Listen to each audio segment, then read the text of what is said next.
press the bell icon on the YouTube app and never miss another update.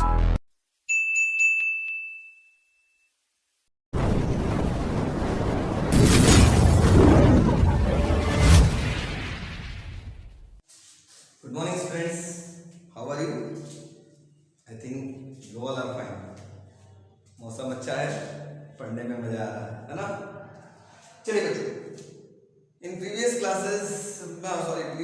में हम लोगों ने बात किया था रिफ्लेक्शन ऑफ लाइट के बारे में। बहुत सारे एग्जांपल्स हम लोगों ने देखा था, शायद याद होगा ना, कुछ अच्छे कलाकारी के साथ देखा था। ओके नाउ, तो बच्चों आज हम लोग पढ़ेंगे, क्या पढ़ेंगे? आज हम लोग बहुत इंपॉर्टेंट टॉपिक पढ़ेंगे। आज हम लोग पढ़ेंगे रिफ्रैक्टिव इंडेक्स।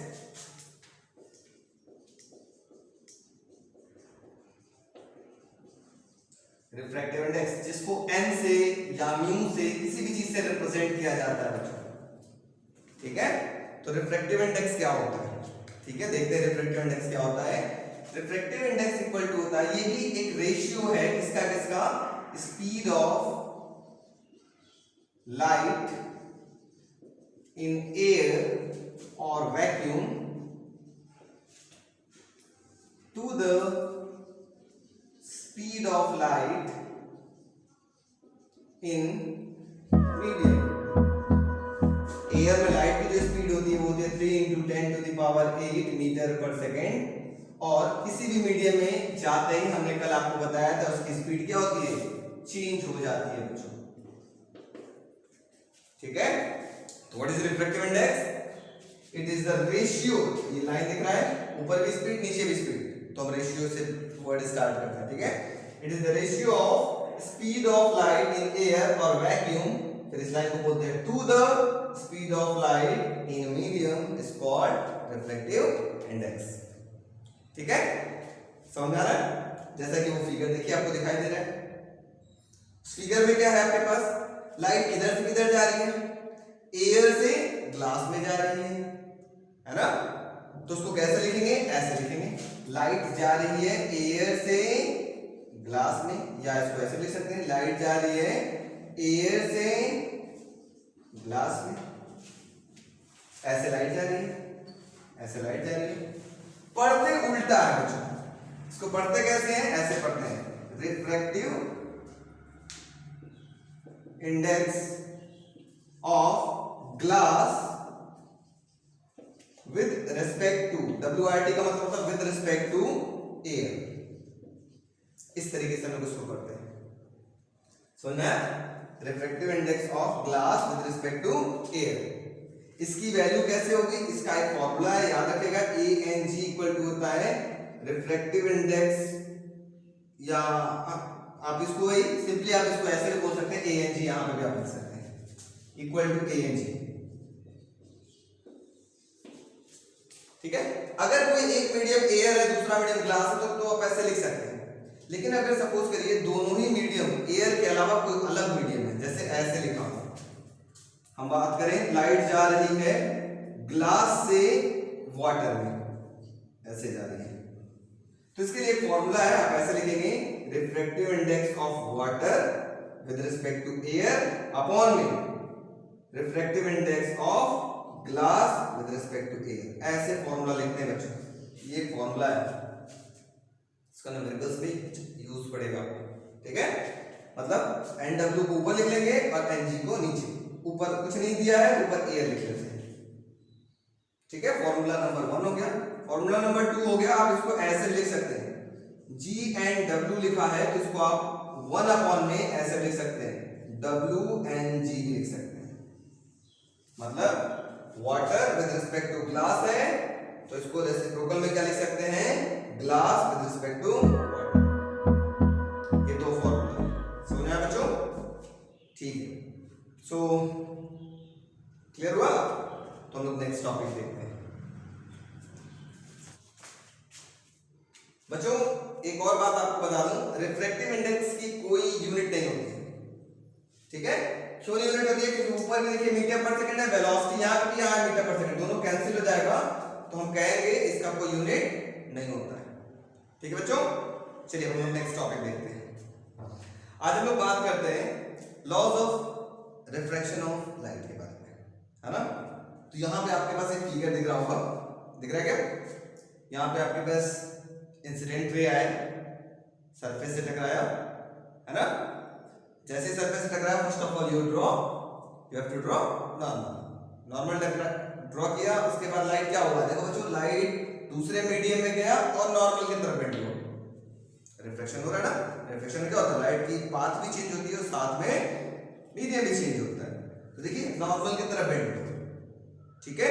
तो जिस पॉइंट पे वो मिला था सरफेस पे, है ना, जहां पे इंसिडेंट रे, नॉर्मल और रिफ्लेक्टेड तीनों का एक पॉइंट पे दिख रहे हैं मिलते हुए, that point is known as point of incidence या पॉइंट ऑफ इंटरफेस, ठीक है। स्पीकर को थोड़ा सा बुला लेते हैं अपने पास, ये देखिए, देख रहा है, समझ में आ रहा है। तो ये आपके पास फिगर है, इंसिडेंट रे आया, ठीक है, ये सरफेस था आपके पास, ठीक, जहां पे उसको इंसिडेंट रे मीट किया, आपने क्या ड्रॉ किया, नॉर्मल ड्रॉ किया, और फिर ये देखिए लाइट बेंड हो रहा है नॉर्मल की तरफ, इसको बोला गया क्या, रिफ्रैक्टेड रे। समझ में आ रहा है, ठीक है बच्चों। तो हम इसको भेज देते हैं अपनी जगह पे, जाओ भाई, गया, ठीक है, ओके। नाउ अब देखिए बच्चों, इसका दो लॉ है, loss of refraction of light, ठीक है बच्चों। इसके दो लॉ हैं, कौन कौन से लॉ है? पहला लॉ है जिसको बोला जाता है, देखिए ध्यान से सुनिएगा, ये जो इंसिडेंट रे था, है ना, और नॉर्मल था और जो रिफ्रैक्टेड रे था, जहां तीनों मिल रहे हैं, तीनों एक ही पॉइंट में मिल रहे हैं, तो एक ही पॉइंट में मिल रहे हैं, इनका प्लेन भी क्या है, सेम है। तो वही जो आपके पास रिफ्लेक्शन का सेकंड लॉ था ना, शायद आपको याद होगा, incident ray, normal and reflected रे उसको बोलते थे। At the point of incidence, जहां तीनों मिलते थे, all lie in the same plane. Similarly यहां incident ray, normal and reflected ray at the point of incidence all lie in the same plane. ये सब भी क्या है, एक ही प्लेन में रह रहे हैं। तो पहला वाला लिख लीजिएगा, incident ray, normal comma and refracted रे